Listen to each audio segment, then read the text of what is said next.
Кундузбек Сулайманов өлкөнүн бүтүндөй энергетика тармагын басып алган. Бүгүнкү чыгарылышта Жогорку кеңештин ачкөз экс депутаты тууралуу айтып беребиз. Кылым курулушу аталган Камбарата 1 ГЭСинин долбоорун менчиктеп, өзүнүн жакын адамдарын жетекчилик кызматтарга койгон. Сулаймановдун схемасы кандай иштерин жана энергетика тармагына келтирген миллиондогон чыгымдар тууралуу алдыда сөз болот.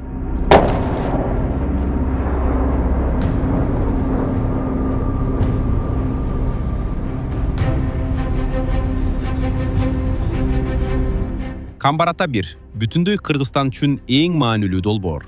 Бул ГЭС өлкөнү энергетикалык көз карандысыздыкка гана жеткирбестен, бизди Орто Азиядагы негизги оюнчуга айландырыш керек эле.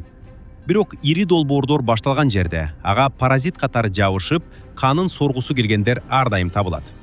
Мындай адамдардын бири Кундузбек Сулайманов. Ал өзүнүн паразиттери менен бирге энергетика тармагын кемирип жей баштаган. Мунун кесепети бүтүндөй бир мамлекетке тийди. Мисалы, Нарын Гидроэнерго курулуш мамлекеттик ишканасы тууралуу айта кетели. Сулайманов бул мамлекеттик түзүмдү өзүнүн жеке кеңсесине айлантып алган.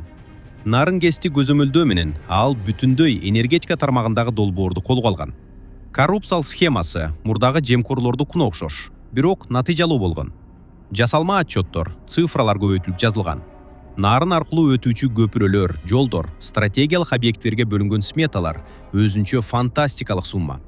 Жасалма актылар аркылуу бюджеттин миллиондору кумга сиңгендей жок болгон. Жолдор кагаз жүзүндө курулуп, көпүрөлөр отчеттордо гана турган. Ал эми акчалар өз адамдардын чөнтөгүнө кеткен. Кагазда жазылган курулуштар толук кандуу иш жүзүнө ашпай айрылган. Парламенттин Отун энергетика комитетиндеги креслосун колдонуп, өзүнүн подрядчиктерин керектүү келишимдер менен табыштырып турган. Натыйжада Нарын ГЭС мамлекеттик компаниясынын аты эле калды. Эң майлуу, эң кирешелүү иштер депутаттын жакындарына таандык субподрядчиктерге берилген. Мамлекеттик ишкана бардык кыйынчылыктарды мойнуна алса, жеке компаниялар таза кирешени гана алып, курулуш иштерин кечиңдетип турушкан. Бул карактоонун таза математикасы. Бирок Сулаймановдун коррупциялык иштери муну менен эле чектелген эмес. Ага түшкөн кирешелердин агымына тоскоолдук жаралбаш үчүн буйрутма берүүчү тарапты электр станциялары ачык акционердик коомун толук колго алган. Мыкты адистерди хирургиялык тактык менен иштен кетирип, өзүнүн жакын адамдарын кызматка койгон. Жыйынтыгында буйрутма берген дагы, курган дагы, жумушту кабыл алганы дагы баары депутаттын жакын адамдары болуп калды. Бүгүнкү күндө Сулаймановдун кланы энергетика тармагын басып алды.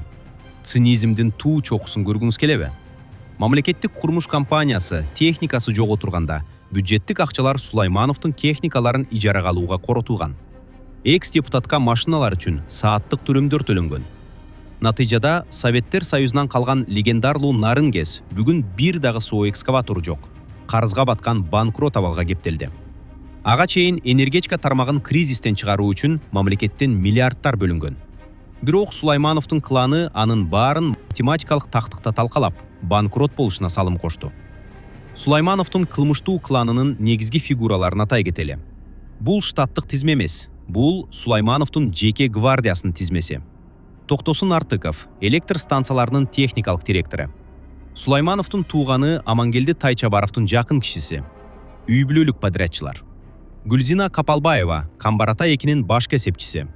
Анын уулу Айдар Анаркулов күзөтчүдөн түз эле алдыңкы инженерлик кызматка отурган. Депутаттын телефон чалуусу анын көйгөйлөрүн чечип келген. Анаркуловка чейин иштеген мыкты кадрды жөн жерден кетирип салышкан. Не деледиң мен? Ой, вообще, кошо эле эч нерсе билбейт экен, алгачы. Жок, сен эми мындай кыл. Сен менин дайындаган баланы кайра бербейт экенде, маны жалгыз бала, мен айтпачы. Жалгыз бала. Ал астына өлүп алышы мүмкүн, сенчи. Нурадил Аденов, Катардагы инженерден Токтогул каскадынын башкы инженеринин орун басарлыгына чейин кыска аралыкта көтөрүлгөн.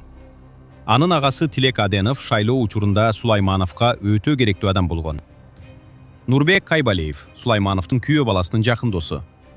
Адыл Чаргынов жана Азим Сабитов жумуш убактысында ГЭСтин ишин эмес, айылдарда депутаттын шайлоо штабтарын башкарган бөлүм башчылар болушкан. Бул тармакка тиешеси жок болсо да, энергетиктердин майлуу кызматында отурушат.